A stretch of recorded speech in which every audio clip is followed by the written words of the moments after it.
नमस्कार प्रिय दर्शकों, एक बार फिर स्वागत है आपका हमारे YouTube चैनल पर। प्रिय दर्शकों, आज हम फिर आप लोगों के समक्ष एक नई ज्ञानवर्धक कहानी लेकर हाजिर हुए हैं। दोस्तों, आज की जो कहानी है वह बहुत ही शिक्षाप्रद कहानी है।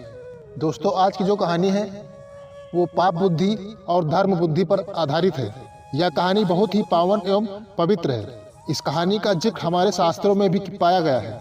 इस कहानी के माध्यम से आपको ऐसे 4 बातें सीखने को मिलेंगी जो आपके जीवन में बहुत ही उपयोगी सिद्ध होंगी। दोस्तों, इस कहानी में बताया गया है, नंबर 1, लालची मनुष्य को संतुष्ट कैसे करें, और नंबर 2, मूर्ख मनुष्य को संतुष्ट कैसे करें, नंबर 3, विद्वान मनुष्य को संतुष्ट कैसे करें, और नंबर 4, कठोर मनुष्य को संतुष्ट कैसे करें। प्रिय दर्शकों, इन चारों सवालों के जवाब आपको इस कहानी में आगे सुनने को मिल जाएंगे, इसलिए इस वीडियो को पूरा अवश्य देखें।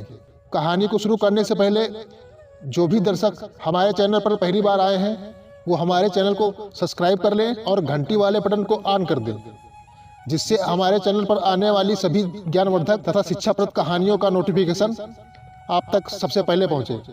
तो दोस्तों, देरी ना करते हुए कहानी को शुरू करते हैं।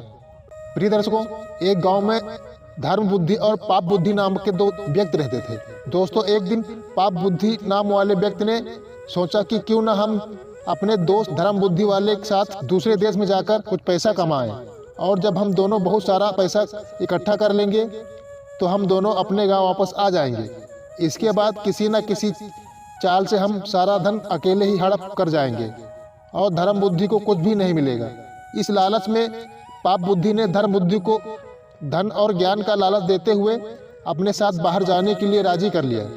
प्रिय दर्शकों, एक दिन धर्म बुद्धि और पाप बुद्धि पैसा कमाने के लिए दूसरे शहर निकल पड़े। वे दोनों अपने साथ बहुत सारा माल लेकर घर से निकले थे। फिर वे दोनों दूसरे शहर पहुंचकर जो माल अपने साथ घर से लाए थे उसको मुंह मांगा दामों पर बेचकर बहुत सारा धन इकट्ठा कर लिया। जब बहुत सारा धन इकट्ठा हो गया तो वो दोनों बहुत ही प्रसन्न होते हैं और प्रसन्न होकर के अपने गाँव लौट आए। गाँव के समीप जब वो दोनों पाप बुद्धि और धर्म बुद्धि पहुँचते हैं तो पाप बुद्धि धर्म बुद्धि से कहता है कि मित्र, मेरे विचार से गांव में सारा धन लेकर जाना उचित नहीं होगा, क्योंकि गांव के कुछ लोगों को हम दोनों से जलन ईर्ष्या होने लगेगी और फिर कुछ लोग कर्ज के रूप में हमसे पैसा भी मांगने लगेंगे, और यह भी तो हो सकता है कि चोर इस धन को चुरा ले। इसलिए हमारे विचार से इस सारे धन को किसी सुरक्षित स्थान पर गाड़ देते हैं और आवश्यकता पड़ने पर उस धन को फिर से निकाल लिया जाएगा, वरना इतना सारा धन देखकर साधु महात्मा का भी मन डोल सकता है। दोस्तों, पाप बुद्धि के इस विचार में धर्म बुद्धि ने अपनी सहमति जताई। फिर वे दोनों एक सुरक्षित स्थान पर एक गड्ढा खोदकर अपना धन उसी में दबा दिया और वे दोनों अपने अपने घर चले गए।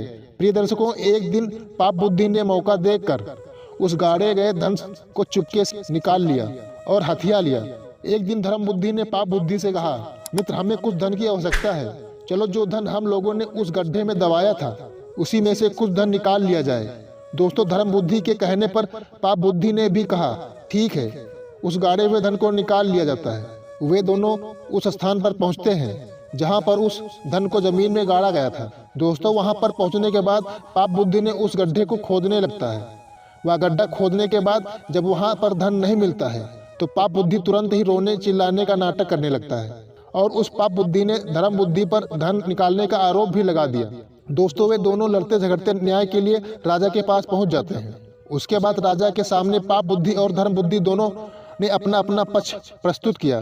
प्रिय दर्शकों, राजा ने सत्य का पता लगाने के लिए एक दिव्य परीक्षा का आयोजन किया और उन दोनों से बारी बारी से जलती हुई आग में हाथ डालने को कहा। प्रिय दर्शकों, इस परीक्षा का पाप बुद्धि ने विरोध किया और बोला, अब इसकी वन देवता गवाही देंगे। यदि वन देवता कहेंगे कि हमें जलती हुई आग में हाथ डालना है तो हम डालेंगे, और यदि वन देवता मना करेंगे कि जलती हुई आग में हाथ नहीं डालना है तो हम नहीं डालेंगे। अब वो राजा भी उस पाप बुद्धि की इस बात को स्वीकार कर लिया, और उधर पाप बुद्धि ने अपने बाप को एक सूखे हुए पेड़ के खोखले में अपने बाप को बैठा दिया।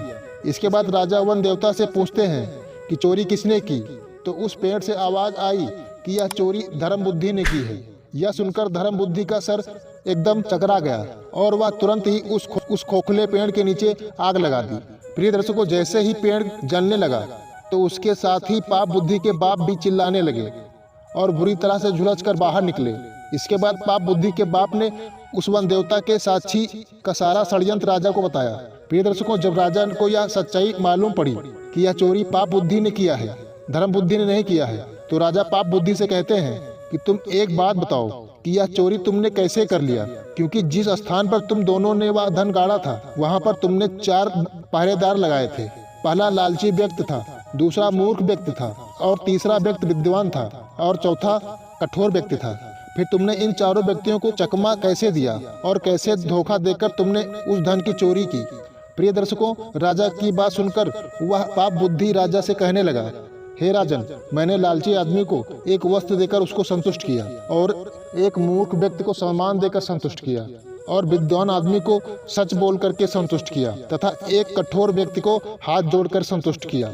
इस प्रकार मैंने इन चारों व्यक्तियों को संतुष्ट करके मैंने उस गाढ़े धन की चोरी किया। प्रिय दर्शकों, पाप बुद्धि की यह बात सुनकर राजा ने उसको मौत की सजा सुना दी और धर्म बुद्धि को उसका सारा धन वापस दिलाया।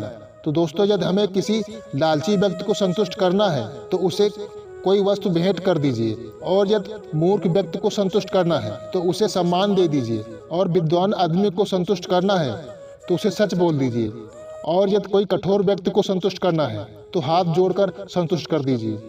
तो दोस्तों, इस कहानी से हमें यह सीख मिलती है कि मनुष्य का यह धर्म है कि उपाय के साथ में अपाय की भी चिंता करें, तभी जीवन सुखमय होगा।